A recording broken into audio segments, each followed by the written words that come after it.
Praise the Lord. கர்த்தருக்கு ஸ்தோத்திரம். जय मसीह की, परमेश्वर की स्तुति हो। இன்றைக்கு உள்ள பதிவுல நம்ம எலிஜா பகுதி 1 பார்க்க போறோம். और आज जो है हम एलिया के जीवन में से एक भाग को हम देखने वाले हैं। முதல்ல நம்ம பிரார்த்தனை பண்ணிக்குவோம்.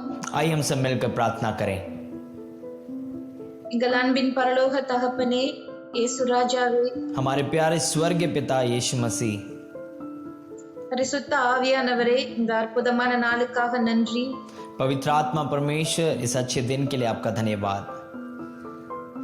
இன்றைக்கு நம்ம எலிஜாவை பத்தி படிக்க போகிறோம். आज हम जो है एलिया के बारे में हम देखने वाले हैं। எலிஜாவை பத்தின சத்தியத்தை நாங்க இன்னும் உணர்ந்து கொள்ள எங்களை ஆசீர்வதியும். और एलिया के जीवन से सत्य की बातों को सीखने के लिए आप हमें सहायता करें। எங்களுக்கு எங்களுடைய ஆவிக்குரிய வாழ்க்கையில அது பலப்படுத்துகிறது. और हमारे आत्मिक जीवन में एक बल को वो लेकर आने पाए। அவரின் சத்தியங்கள் எங்களுக்கும் உணர்த்தப்படுகிறது. और उनके सत्य जो है हमें जो है महसूस होने पाए। இயேசு ராஜாவே, சத்திய ஆவியானவரே, எங்களுக்கு துணை செய்யும். और यीशु मसीह परमेश्वर, आप हमारे साथ हमें अगुवाई करें। இயேசு கிறிஸ்துவின் நாமத்தில் ஜெபம் கேளும் பிதாவே. यीशु मसीह के नाम से मांगते हैं, प्रार्थना सुनिए। ஆமென். आमीन। எலிஜா வாழ்க்கையை பத்தி நம்ம பார்க்கும்போது முதல்ல நம்ம அவர் இன்ட்ரோ அவருடைய பிகினிங் எங்க இருக்குன்னா 17வது 1 ராஜாக்கள் 17வது அதிகாரத்துல 1வது வசனத்தை படிப்போம். और यहाँ पर एलिया के बारे में जब हम बात करते हैं तो एलिया के बारे में जो शुरुआत की बातें हैं वो कहाँ लिखा है कि पहले राजाओं उसका 17 अध्याय और उसके पहले वचन में लिखा है, और तिशबी एलिया जो गिलाद के परदेशियों में से था, उसने अहाब से कहा, इज़राइल का परमेश्वर यहोवा जिसके सम्मुख में उपस्थित रहता हूँ, उसके जीवन की शपथ इन वर्षों में मेरे बिना कहें, ना तो मैं बरसेगा और ना ओस पड़ेगी। எலிஜா தீர்க்கதரிசி இந்த இடத்துல ஒரு தீர்க்க தரிசனமான ஒரு வார்த்தையை சொல்றாரு. ஒரு கொடிய பஞ்சம் வரப்போகுது, இந்த கொடிய பஞ்சம் இந்த நாட்டுக்கு வரப்போகுதுன்று அந்த ராஜா கிட்ட சொல்றாரு, ஆகாப் ராஜா கிட்ட சொல்றாரு. और इस वचन की ओर जब हम देखते हैं तो इसमें जैसे लिखा है कि एलिया जो भविष्य दक्ता हैं, उन्होंने एक राजा को वहां पर वो बताते हैं कि यहाँ पर आपके देश में अकाल पड़ने वाला है करके। இந்த கொடிய பஞ்சம்ங்கிறது ரொம்ப ஒரு மனிதனை கொஞ்சம் கொஞ்சமாக கொன்றுகிட்டு இருக்க ஒரு விஷயம். और अकाल जो ऐसा चीज है कि एक मनुष्य को थोड़ा करके मृत्यु की ओर वो ले जाए। இது ஒரு ஒன் டைம் ஜட்ஜ்மெண்ட் கிடையாது, ஒரு நியாய தீர்ப்பு ஒரு தடவை கிடையாது. நோவா காலத்துல நடந்த மாதிரியோ இல்ல சோதம் கொமாரியா அந்த மாதிரி நடக்காம கொஞ்சம் கொஞ்சமாக கொன்றுகிட்டு இருக்க விஷயம். और ये ऐसा कार्य जो अकाल है वो ऐसा कार्य नहीं है जैसे नोआ के समय में हुआ या सोदोम और गोमोरा के समय में हुआ। ये ऐसा अकाल है जो व्यक्ति को थोड़ा समय के लिए या थोड़ा करके कई समय तक उसको जो है दंड मिलता रहे। அதோடைய காரணம் நம்ம தெரிஞ்சுக்கணும்னா 1 ராஜாக்கள் 16வது அதிகாரத்துல 30வது வசனத்துல இருந்து படித்துக்கிட்டு போவோம். और इस अकाल के कारण को अगर हमें जानना है तो उसके लिए हमें पहला राजा उसका 16 अध्याय और उसके 30वें वचन से जब हम पढ़ते हैं तो उसमें उसका कारण है। मैं पढ़ता हूं, उसमें लिखा है कि और ओमरी के पुत्र अहाब ने उन सब से अधिक जो उससे पहले थे वह कर्म के जो यहोवा की दृष्टि में बुरे थे।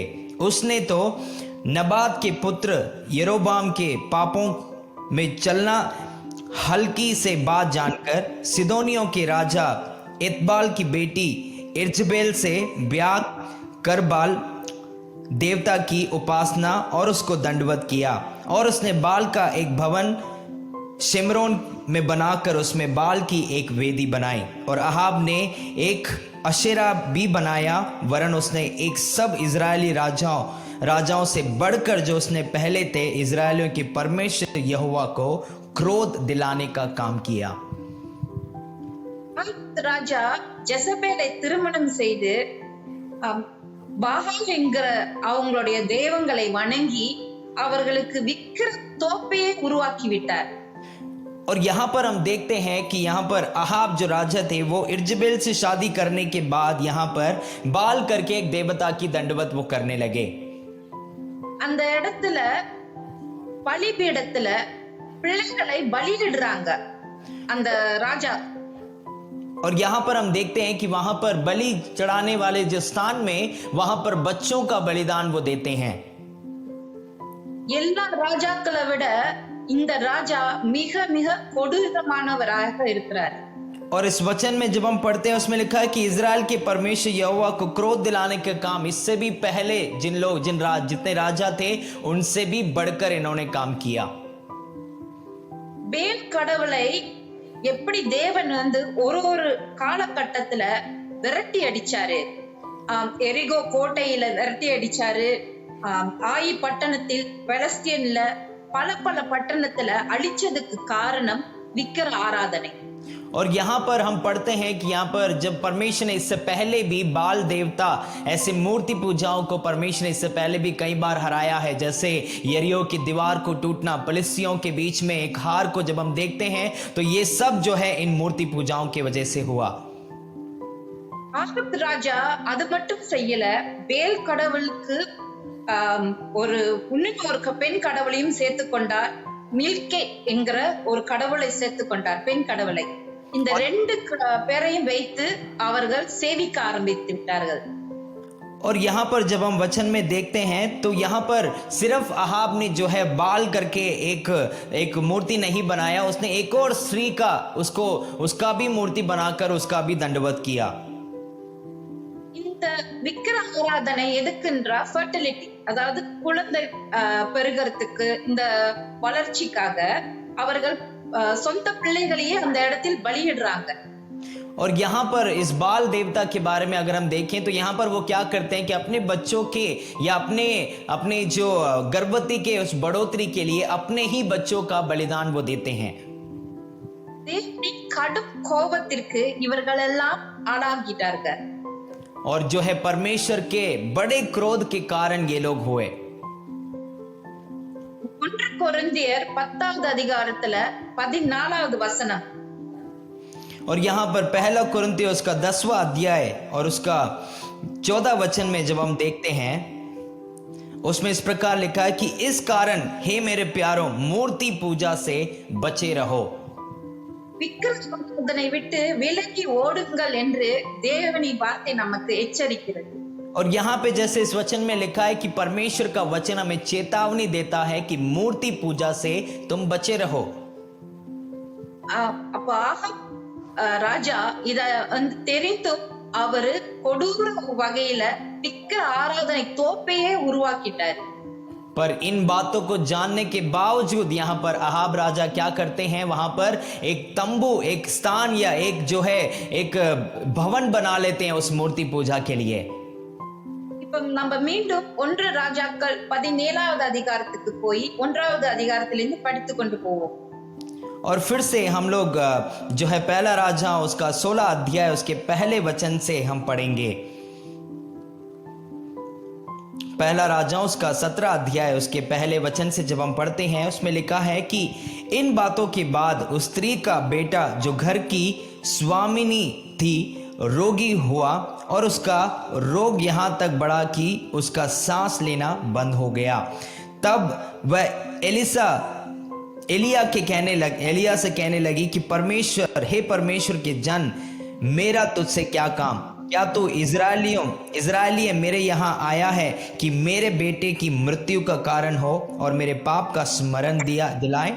उसने उनसे कहा कि अपना बेटा मुझे दे. तब वह उसे उसकी गोद से लेकर उस अटारी पर ले गया जहां वह स्वयं रहता था और अपनी खाट पर लिटा दिया. तब उसने यहोवा को पुकार कर कहा कि हे मेरे परमेश्वर यहोवा, क्या तू इस विधवा का बेटा मार डालकर जिसकी यहाँ मैं टिका हूं इस पर भी विपत्ति ले आया है? तब वह बालक पर 3 बार पसर गया और यहोवा को पुकार कर कहा, हे मेरे परमेश्वर यहोवा, इस बालक का प्राण इसमें फिर डाल दे। एलिया की यह बात यहोवा ने सुन ली और बालक का प्राण उसमें फिर आ गया और वह जी उठा। तब एलिया बालक को अठारी पर से नीचे घर में ले गया और एलिया ने यह कहकर उसकी माता के हाथ में सौंप दिया कि देख, तेरा बेटा जीवित है। स्त्री ने एलिया से कहा कि अब मुझे निश्चय हो गया है कि तू परमेश्वर का जन है और यहोवा का जो वचन तेरे मुंह से निकलता है वह सच हो गया। இப்ப 17வது அதிகாரத்தை நம்ம பார்த்துக்கிட்டே வருவோம். ஒரு அதிகாரத்துல என்ன சொல்லியிருக்குன்னா அந்த பஞ்சத்தை பத்தி நமக்கு சொல்லியிருக்காங்க. அந்த இடத்துல அந்த பஞ்சத்தை அறிவிக்கிற எலிஜாவை தான் நம்ம இன்னைக்கு பார்க்க போறோம். எலிஜாவுக்கு தேவனின் வார்த்தை வந்து அவர் புறப்பட்டு போறாரு. ஆகாப் ராஜா கிட்ட இது தீர்க்க தரிசனமாக சொல்றாரு பஞ்சத்தை பத்தி. और यहाँ पर जब हम एलिया के बारे में पढ़ते हैं पहला राजा उसके 17 अध्याय में, तो शुरुआत के समय में जब हम देखते हैं तो उसमें एलिया के बारे में जो भविष्य दक्ता है, परमेश्वर उनके द्वारा एक भविष्यवाणी करते हैं जो कि वो जाके बोलते हैं अब राजा को कि यहाँ पर अकाल आने वाला है। ரெண்டாவது வசனத்தை பாத்தீங்கன்னா 17வது அதிகாரத்துல 2வது வசனத்தை பாத்தீங்கன்னா, பின்பு கர்த்தருடைய வார்த்தை அவனுக்கு உண்டாயிற்று. அவர் வந்து திரும்ப தேவனின் வார்த்தையை கேட்கிறாரு. அந்த இடத்துல பஞ்சம் இருக்குது. இப்போ எலிஜாவுக்கு என்ன வார்த்தை தேவன் கொடுக்கிறாருன்ற 3வது வசனத்துல, நீ புறப்பட்டு போய் ஜோர்தான் நதிக்கு முன்ற இருக்கிற ஒரு நீரூற்று பக்கம் ஒளிந்து கொள்ளுன்னு சொல்லியிருக்காரு. और पहले वचन में ऐसे बोलने के बाद पहले वचन में हम देखते हैं कि वहां पर अकाल है, पर दूसरे वचन में यहां पर लिखा है कि तब यहोवा का यह वचन उसके पास पहुंचा। तो दूसरा जो परमेश्वर ने उसे कहा वो ये है, तीसरे वचन में परमेश्वर ने उसे कहा कि पूरब की ओर मुख करके करीत नामक एक नाले में जो यर्दन के सामने है वह जाके छिप जा। அப்போ அதுக்கு கீழ்ப்படிந்து எலிஜா தேவனின் வார்த்தைக்கு கீழ்ப்படிந்து அந்த இடத்துக்கு போறாரு.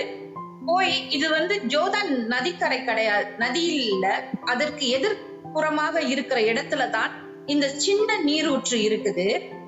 அந்த நீரூற்றில் அவரு தண்ணீரை குடித்து அங்கேயே அவரு புசிக்கிறதுக்கு காகத்தையும் ஏற்பாடு பண்ணி கொடுத்துட்டார் தேவன்.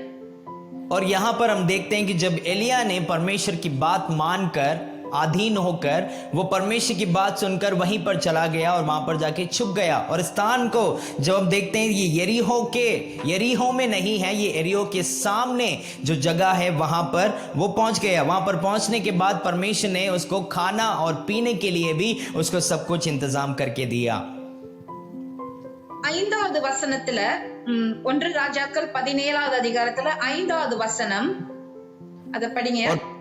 और पहला राजा उसका 17 अध्याय और उसके 5वें वचन में इस प्रकार लिखा है कि यहोवा का यह वचन मानकर वह यर्दन के सामने की करीत नाप नाले में जाकर छिपा रहा।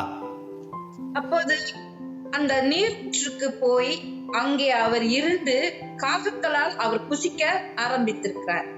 6வது வசனம் और 6ठे वचन में जैसे लिखा है कि और सवेर और सांझ को कौवे उसके पास रोटी और मांस लाया करते थे और वह नाले का पानी पिया करता था। तो परमेश्वर की बात मानकर वहां पर जब वो छिपे थे तो वहां पर परमेश्वर ने उनके सब इंतजाम भी किया। வசனங்களை படிக்கும்போது ஒரு தெளிவான ஒரு விஷயம் நமக்கு புரிந்து கொள்ள முடியும்। காகங்களை கொண்டு தேவன் நாம் புசிக்க வைக்கிறார்। और इन वचनों को पढ़कर एक बात जो स्पष्ट रूप से हमें समझ आता है वो ये है कि वहां पर जो है कौवों से भी परमेश्वर जो है खाने का इंतजाम करता है। குணாதிசயம் எப்படின்றால் ஒன்றுக்கொன்று அது உதவி செய்யாது। और अगर हम सच में अगर हम देखें कि कौवों के बारे में तो कौवे जो है किसी को भी मदद नहीं करते। தேவன் அதோட தன்மையை மாற்றி எலிஜாவுக்கு உணவு கொடுக்கிற அளவுக்கு தேவன் காரியம் செய்திருக்கிறார்। और यहाँ पर जब वचन में पढ़ते हैं तो इसमें हम जान पाते हैं कि परमेश्वर ने उस कौवे के स्वभाव को बदलकर एलिया को मदद करने के लिए बोला। எப்படிப்பட்ட ஒரு நபராக இருந்தாலும் தேவ பார்வைக்கோ அவருடைய கீழ்ப்படிதலுக்கு இருக்கும்போது அவர் குணாதிசயம் மாறும். இது காலத்தினாலே நம்ம கற்றுக்கொள்ள உள்ள ஒரு பாடம். और कैसा भी व्यक्ति हो, परमेश्वर के वचन को अगर वो सुनता हो, परमेश्वर के बातों को अधीन होता हो, तो कैसा भी व्यक्ति का स्वभाव बदल सकता है करके इस कौवे के बारे में हम पढ़कर जान पाते हैं। தேவன் எலியாவை ஒரு தீர்க்கதரிசி, அவர் ஒரு தீர்க்கதரிசன் சொல்றோம். அவர் ஒரு பெரிய காரியம் செய்கிறவர். அவரை காலத்தை கொண்டு ஒரு பெரிய காரியத்தையும் செய்கிறார். और एलिया जो है एक बहुत बड़ा भविष्यवक्ता है, उन्होंने बहुत बड़े कार्य किए हैं और वो जो है उनके द्वारा भी परमेश्वर बहुत कार्य करता है। இப்போ ஜோர்தான் நதிங்கிற இடம் ஒரு பெரிய நதி. ஆனா அந்த பெரிய நதியை இந்த இடத்துல சுட்டி காட்டாம கெரித் என்கிற ஒரு சிறு நீரூற்றை தான் இங்க சுட்டி காட்டுறார் தேவன். और यहाँ पर यर्दन के बारे में जब हम देखते हैं तो यर्दन जो है बहुत बड़ा समुंदर है, बहुत बड़े समुंदर के समान बड़ा है। तो परमेश्वर उसको ना दिखा के किरत करके एक छोटा सा वहां पर एक किनारा है, उस जगह को परमेश्वर दिखाता है। ஜோர்டான் என்கிறதுக்கு நம்ம ஒப்பிட்டு பார்த்தா பெரிய பெரிய சபைகள், கேரித் என்கிறது ஒப்பிட்டு பார்த்தா சிறு சிறு சபைகள். और अगर हम यहाँ पर योर्दान और किरित के बारे में अगर हम उसको एक उदाहरण के रूप में देखें तो योर्दान जो है बहुत बड़ी कलीसिया के समान है और किरित जो है एक छोटे कलीसिया के समान है। ஒரு தீர்க்கதரிசியை கேரித் கொண்டுதான் உயிர் வாழ வைத்தார் தேவன். और परमेश्वर ने जो है किरित में बेच के ही एक भविष्यवक्ता को जीवित रखा। சிறு சபைகளை பார்த்து சில இது சிறு சபையாக இருக்குது, இங்கு சென்றால் நம்ம வளர்ச்சி அடைய மாட்டோம் என்று அவர்களுக்குள்ளால தாழ்வு மனப்பான்மை வேண்டாம்.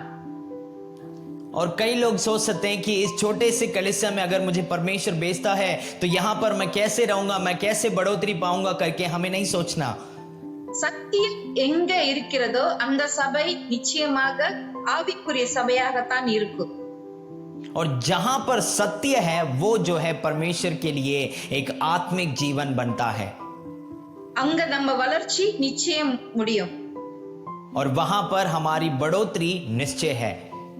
இப்ப நம்ம தொடர்ந்து வசனத்தை பார்த்தா 7வது வசனம், 1 ராஜாக்கள் 17வது அதிகாரத்தில் 7வது வசனம். और जब हम पहले राजा उसका 17 अध्याय उसके 7वें वचन में पढ़ते हैं, उसमें लिखा है कि कुछ दिनों के बाद उस देश में वर्षा ना होने के कारण नाला सूख गया। அப்போ ஆறு வற்றி போயிட்டு, அப்போ ஆறு வற்றி போன காரணம் கால ரீதியாகவும் புவியியல் ரீதியாகவும் அந்த ஆறு வற்றி போய்விட்டது. और जब हम 7वें वचन में पढ़ते हैं उसमें लिखा है कि वहां पर नाला सूख गया, इसका मतलब वहां पे पानी सूख गया। क्यों? क्योंकि वहां पर वर्षा ना हुआ। அப்போது திரும்ப கர்த்தரின் வார்த்தை எலியாவுக்கு வந்தது, 8வது வசனம். उस वक्त फिर से परमेश्वर का वचन एलिया के पास आया। அப்போ 9வது வசனத்தில் சொல்லப்படுது, நீ எழுந்து போய் அந்த வசனத்தை படிங்கயா. और जब हम 9वें वचन में पढ़ते हैं तो परमेश्वर जो तीसरी बात फिर से एलिया से कहते हैं वो ये है कि चलकर सिदोन के समर्पण नगर में जाकर वहीं रहे। सुन, मैंने वहां की एक विधवा को तेरे खिलाने की आज्ञा दी है। அப்போ ஒரு விதவையை போய் சந்திக்க சொல்லி தேவன் சொல்கிறார். இந்த இடத்துல நம்ம சீதோன்ங்கிற நாட்டை பற்றி தெரிஞ்சுக்கொள்ள போறோம். और यहाँ पर हम देखते हैं कि परमेश्वर एक विधवा को जाकर मिलने के लिए बोलते हैं जो कि वहां पर सिदोन करके एक जगह पे रहती हैं। சீதோன் நகரத்திலிருந்துதான் ஆகாப் ராஜா ஜெசபேல் என்கிற பெண்மணியை திருமணம் செய்திருக்கிறார். और सिदोम देश के जेजबेल करके एक लड़की से ही आहाब राजा ने वहां पर जो है शादी किया है। அப்போ அவங்களுடைய ஒரு கலாச்சாரம் என்ன என்றால், ஒரு பெண் விதவையாகிவிட்டால் அவளை ஊர் எல்லைக்கு அப்பாலே அவளை கொண்டு போய் போட்டு விடுவாங்க. और वहां पर उस सिदोम करके उस जगह का जो वहां पर उनका जो हमेशा वो लोग करते थे उनमें से एक कर्तव्य ये है कि अगर एक स्त्री जो है विधवा हो जाती है तो उसे उसके उस देश के सीमा से उसे अलग कर देते हैं। அந்த விதவை பெண்ணை ஊர் எல்லையில் ஒதுக்கி விட்டு அந்த காரியம் ஏன் நடக்குன்றால் அந்த விதவை பெண்ணை எப்படி பார்க்கறாங்கன்னா அதிர்ஷ்டம் இல்லாதவள், அவள் துரதிர்ஷ்டக்காரி, அவள் மற்றவர்களோட இருந்தால் அவள் ஒரு பேட் லக், ஒரு நல்ல ஒரு வாய்ப்பு இல்லாதவள் என்று। और जब वो एक स्त्री जो है विधवा हो जाती है, उस विधवा को जो है उस गांव के जो सीमा है उस सीमा से बाहर रखते हैं। क्यों? उस स्त्री को जो है वो एक बहुत ही जो है खराब नजर से देखते हैं। वो सोचते हैं कि अगर वो हमारे साथ रही, हमारे गांव में रही तो हमारे लिए बहुत बुरा समय होगा करके। இந்த விதவை பெண்ணு எப்படி ஒதுக்கப்பட்ட பெண்மணியோ அவளிடத்துலதான் இந்த தீர்க்கதரிசி போகிறார்। और यहां पर हम देखते हैं कि स्त्री को जिस स्त्री को अलग कर दिया गया, उसको छोड़ दिया गया, उसी स्त्री के घर यहां पर एलिया भी जाते हैं।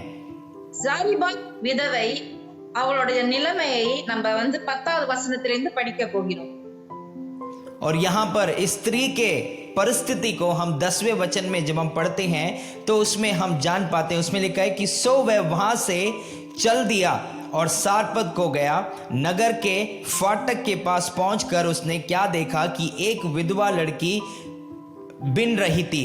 उसको बुलाकर उससे कहा कि किसी पात्र में मेरे पीने और धोने के लिए पानी ले आ। அந்த சாரிபாத் விதவையை பார்த்து அவர் போய் அவரிடத்துல கேட்கிறார், எனக்கு போய் நீ தண்ணி கொஞ்சம் கொண்டு வா அப்படின்னு கேட்கிறார்। அப்போ அவர் அவளை ஒதுக்கி பார்க்கவில்லை, துரதர்ஷியா பார்க்கல। तो इस वचन में जब हम पढ़ते हैं तो इसमें जान पाते हैं यहाँ पर एलिया वहां जाकर उस विधवा को देखकर उन्होंने अपने पीने के लिए थोड़ा पानी लेकर आने के लिए मांगा। यह दर्शाता है कि एलिया ने उसको अलग नहीं किया, उसको दूर नहीं किया। ஏனென்றால் சாரிபாத் விதவையிடம் தேவன் பேசியிருக்கிறார், அதே நேரத்தில் எலிஜாவிட்டையும் தேவன் பேசியிருக்கிறார்। क्योंकि यहाँ पर हम जान पाते हैं सारपत जो विधवा है उससे भी परमेश्वर ने बात किया और यहाँ पर एलिया जो भविष्यद्वक्ता है उससे भी परमेश्वर ने बात किया। 11வது வசனத்தில் அவர் அவளிடம் ரொட்டி செய்து கொண்டு வா என்று சொல்லுகிறார்। और 11 वचन में हम देखते हैं कि वहां पर एलिया जो है उस स्त्री से रोटी बनाने को कहते हैं। அப்போ அவ 12வது வசனத்துல நடக்க போற காரியத்தை படிப்போம்। और 12वें वचन में जब हम पढ़ते हैं तो उसमें क्या घटना हुआ, उसमें लिखा है कि उसने कहा तेरे परमेश्वर यहोवा के जीवन की शपथ मेरे पास एक भी रोटी नहीं है, केवल धड़े में मिट्टी भर मैदा और कप्पी में थोड़ा सा तेल है। और मैं 2 एक लड़की बिनकर लिए जानती हूं कि अपने और अपने बेटे के लिए उसे पकाऊं और हम उसे खाएं और फिर मर जाएं। அந்த விதவை எலியா கிட்ட சொல்றாருங்க, என்கிட்ட ஒரு பிடி மாவு தான் இருக்கு, அந்த மாவையும் நான் என் மகனுக்கு கொடுத்து நாங்க 2 பேருமே செத்து போக போகிறோம் என்று சொல்லிட்டு அதை எலியாவிடத்துல அவர் தெரிவிக்கிறார், அவளுடைய ஆதங்கத்தை தெரிவிக்கிறார்। और इस वचन में जब हम पढ़ते हैं तो यहाँ पर वो स्त्री क्या करती है, वो बताती है कि केवल घड़े में मुट्ठी भर मैदा और कुप्पी में तेल है जिसे हम खाकर हम दोनों मैं और मेरा बेटा मर जाए करके उस दुख को वो बताती है।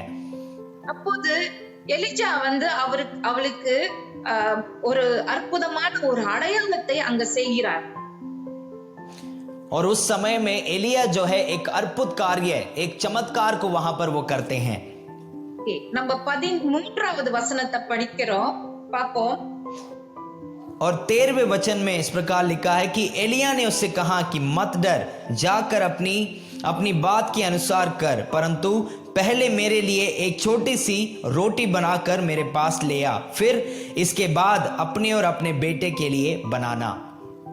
அப்போ அந்த விதவையிடத்துல எலியா சொல்றாரு, நீ போய் பயப்படாதே, போய் உன் வார்த்தையின்படியே அந்த அப்பத்தை செய்து அதை அடை பண்ணி இங்கே கொண்டு வா, பின்பு உனக்கு உன் குமாரனுக்கு பார்க்கலாம் என்று சொல்றாரு.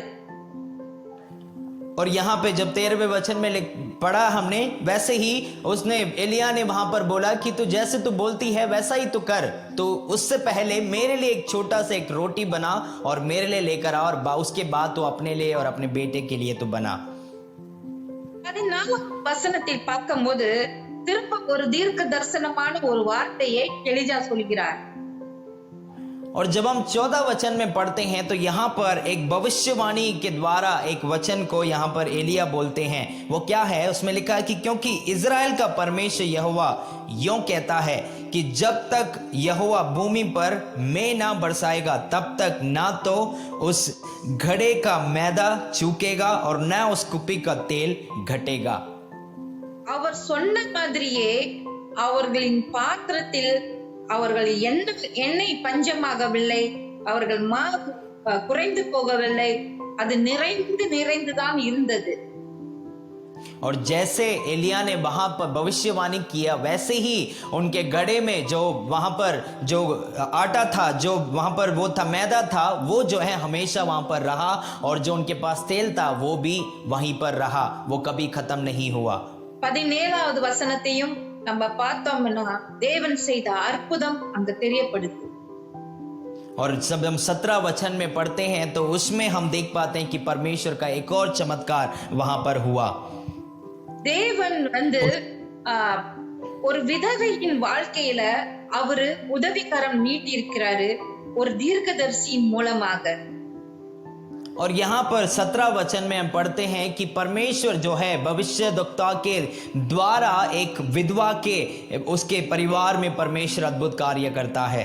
எப்படியாப்பட்ட விதவை, அவங்க ஊர் எல்லையில் ஒதுக்கப்பட்டு குடிகளில் கடைசி பெண்மணியாக இருந்த ஒரு பெண்மணியை கொண்டுதான் இந்த அற்புதம் தேவன் நடத்தி இருக்கிறார்.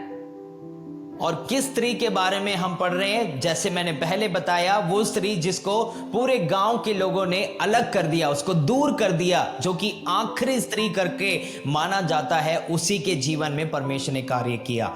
எவரையும் நாம் அற்பமாக எண்ணக்கூடாது, ஒதுக்கக்கூடாது.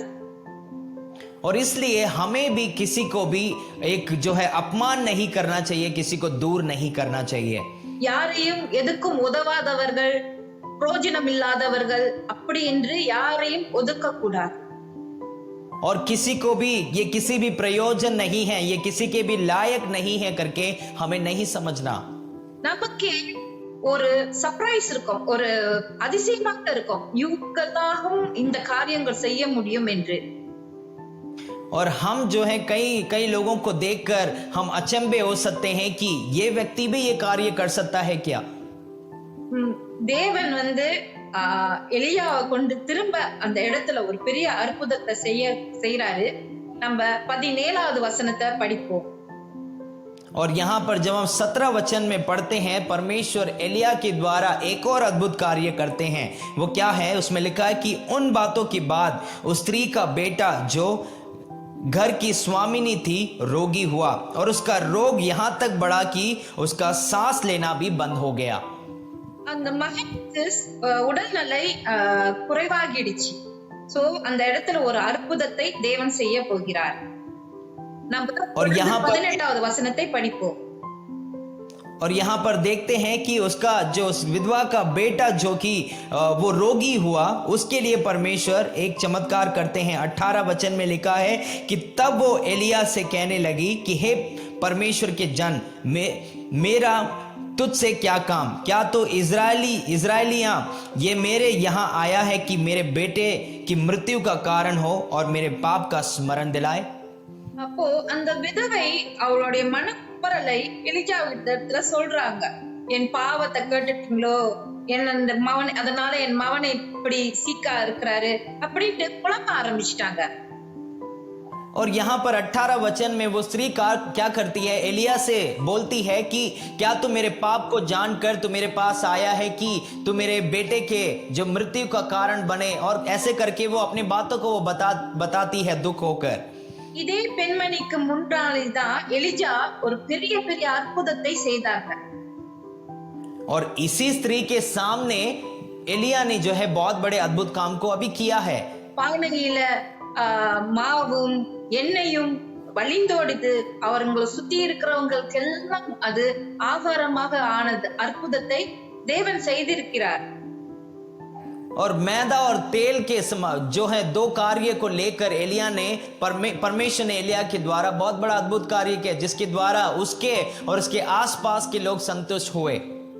அப்போ இப்போ மகன் சீக்கா இருக்கிறாங்க. சோ இப்ப எலிஜா அந்த இடத்துல சுகம் கொடுக்க போறாரு. கண்டினியூ பண்ணி படிங்கயா 21வது வசனம் வரைக்கும்.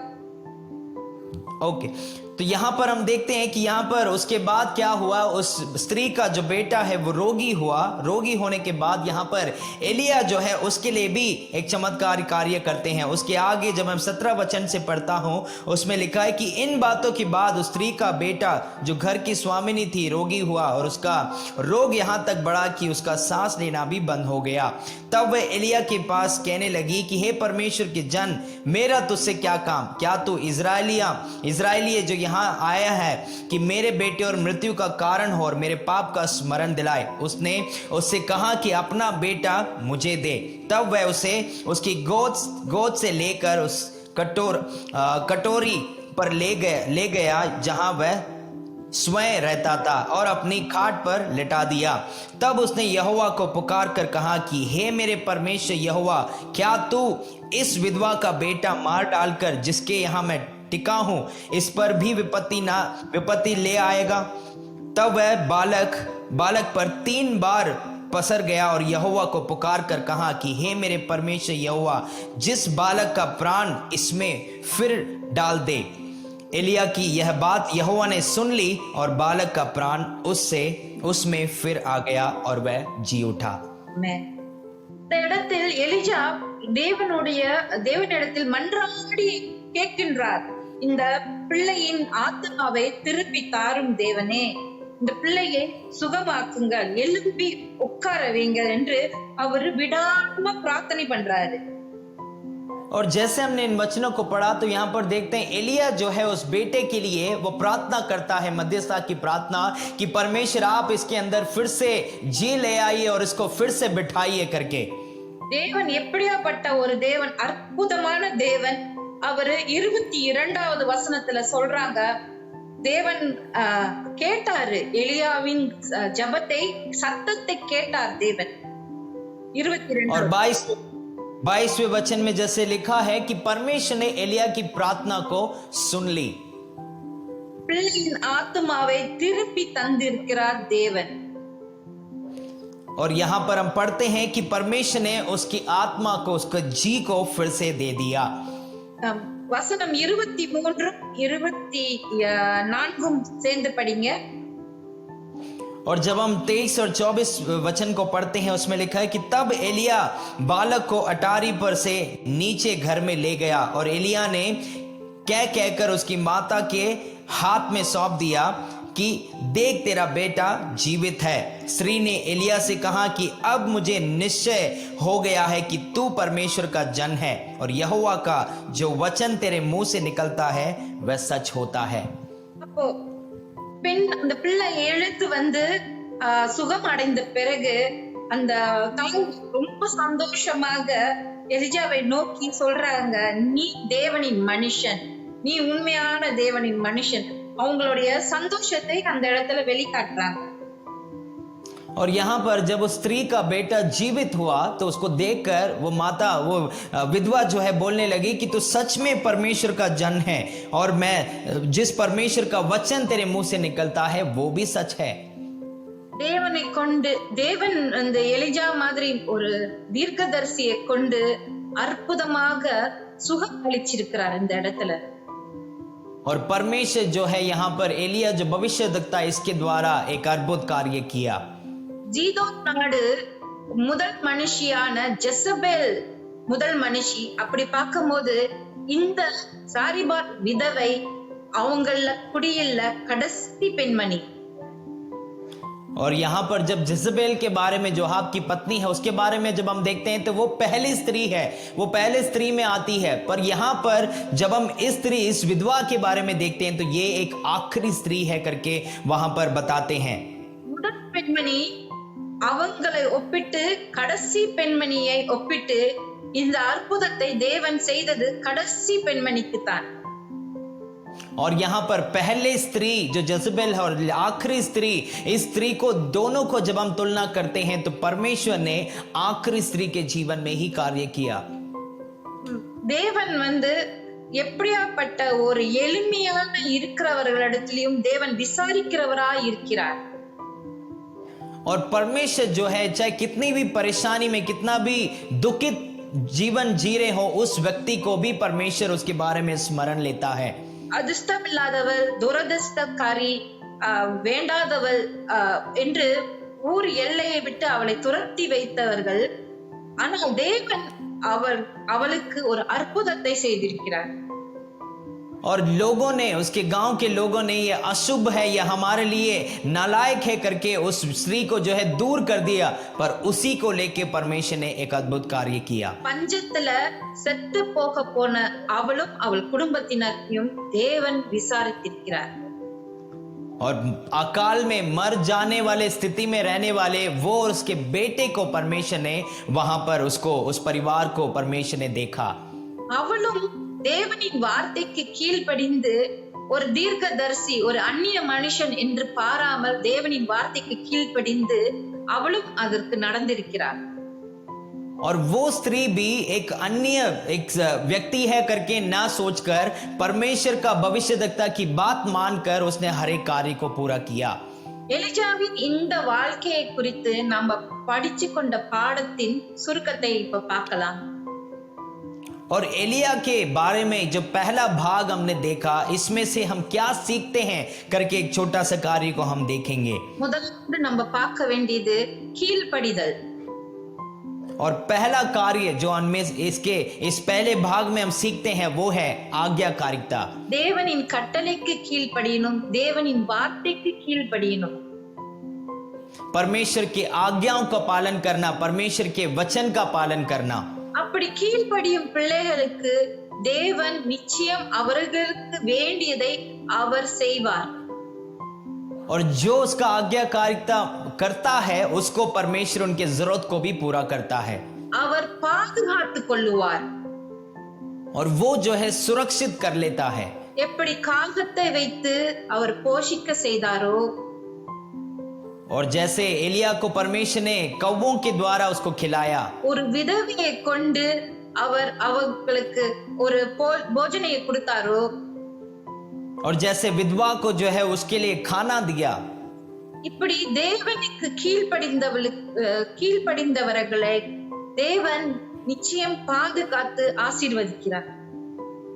और ऐसे जो व्यक्ति परमेश्वर के आज्ञा मानते हैं उन लोगों को परमेश्वर सुरक्षित करके उनको बचाता है और उनको, उनकी जरूरत को पूरा करता है। எலிஜா தேவனின் வார்த்தைக்கு கீழ்ப்படிந்ததனால் எலிஜா ஒரு அற்புதமான தேவ ஆசீர்வாதத்தை பெற்றார்। और एलिया जो है परमेश्वर के बात को मानने के वजह से उन्होंने परमेश्वर के बड़े आशीष को प्राप्त किया। தேவனின் இருதயத்திற்கு ரொம்ப நெருங்கினவராக எலிஜா இருக்கிறார்। और एलिया के बारे में जब हम पढ़ते हैं तो उसमें लिखा है कि एलिया जो है परमेश्वर के दिल के बहुत करीब था। இன்னும் எலியாவை பத்தி இன்னும் நிறைய விஷயத்தை நம்ம இரண்டாவது பதிவுல நம்ம பார்ப்போம்। தேவனுக்கு அவர் எப்படி கீழ்ப்படிந்து தேவனின் வார்த்தையின்படி அவர் நடந்து அவர் பரலோகத்துக்கு எடுத்துக்கொள்ளப்பட்ட அற்புதத்தை நம்ம இரண்டாவது பதிவில பார்ப்போம்। और एलिया के बारे में और भी कार्य को हम दूसरे भाग में हम जानेंगे कि उन्होंने कैसे परमेश्वर के आज्ञा का पालन करके, कैसे परमेश्वर के वचन को मानकर वो कई कार्य को उन्होंने किया। நம்ம இப்போது பிரார்த்தனை பண்ணிக்குவோம்। इस समय में हम प्रार्थना करेंगे। எங்கள் அன்பின் பரலோக தகப்பனே, हमारे प्यारे स्वर्ग पिता, எங்கள் இரட்சகரும் மீட்பருமான இயேசு ராஜாவே, और आप हमें छुड़ाने और बचाने वाले प्रभु यीशु मसीह हैं, சத்திய தூய ஆவியானவரே, और सत्य पवित्र आत्मा, இந்த அற்புதமான வசனங்களுக்காகவும் வார்த்தைக்காகவும் நன்றி. और इन अच्छे वचनों के लिए, शब्दों के लिए आपका धन्यवाद।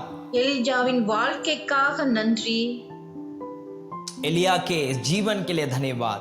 அவர் எங்களுக்கு கற்றுக் கொடுக்கும் இந்த அற்புதமான வாழ்க்கையின் பாடத்தை நாங்கள் படிக்கின்றோம். और उनके जीवन से परमेश्वर जो हम सीखते हैं इन वचनों को जब हमने पढ़ा, அதன் மூலமாக இன்னும் சத்தியத்தை நாங்கள் ஆழமாக உணர்ந்து கொள்கிறோம். और भी परमेश्वर इन वचनों के द्वारा हम गहराई में कई चीजों को हम सीख पाते हैं। இயேசு ராஜாவே நாங்கள் கேட்கின்றோம். यीशु मसीह, हम ये बात मांगते हैं, எலிஜா மாதிரி நாங்களும் உமது வார்த்தைக்கு கீழ்ப்படிந்தவர்களாக வாழ ஆசீர்வதியும். एलिया के समान हमें भी आपके आज्ञाकारिता में आगे बढ़ने वाला व्यक्ति बनाइए। எங்களுக்கு அந்த துணிச்சலும் தைரியமும் நிறைந்திருக்க ஆசீர்வதியும். और हमें भी, हमारे अंदर भी वो धैर्य हमारे अंदर होने के लिए हमें आशीष कीजिए। நன்றி இயேசு ராஜாவே. धन्य यीशु राजा, இயேசு கிறிஸ்துவின் நாமத்தில் ஜெபிக்கின்றோம். ஆமென். यीशु मसीह के नाम से मांगते हैं, आमेन। நன்றி, வாழ்த்துக்கள் உங்களுக்கு. और धन्यवाद, आप सबको शुभकामनाएं।